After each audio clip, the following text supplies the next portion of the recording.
ఒక్క నిమిషం. ప్రతి తల్లి ప్రతి తండ్రి వినాల్సిన మాట ఇది. ఈ వీడియో మీకోసమే.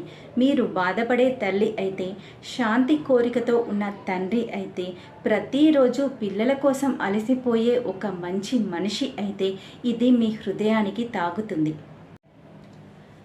ఈ వీడియోలో మీకోసం మీ బాధకి అర్థం ఉండే మాటలు, మీ ప్రశాంతతకి విలువను ఇచ్చే సందేశం, మీ హృదయాన్ని టచ్ చేసే హీలింగ్ మాట. మీరు ఓ గొప్ప పేరెంట్ కాదు కాబట్టి బాధపడుతున్నారని కాదు, మీరు బాధపడుతున్నారు కాబట్టి ఒక గొప్ప పేరెంట్. ఇదే నిజం, ఇదే నిజమైన ప్రేమ. ఈ వీడియో మీ హృదయాన్ని తాకితే ఇంకొక పేరెంట్కి షేర్ చేయండి. వీడియోని లైక్ చేయండి. కామెంట్ బాక్స్లో మీ భావాలని తెలపండి. ఛానల్ని సబ్స్క్రైబ్ చేసుకోండి. మీ coach Susmita, emotional wellness coach for parents. మీ భారం మాటల్లోకి వస్తే అది బలంగా మారుతుంది. మీ బాధల్ని మెల్లిగా తగ్గించుకుందాం, ప్రేమతో, ప్రశాంతంగా.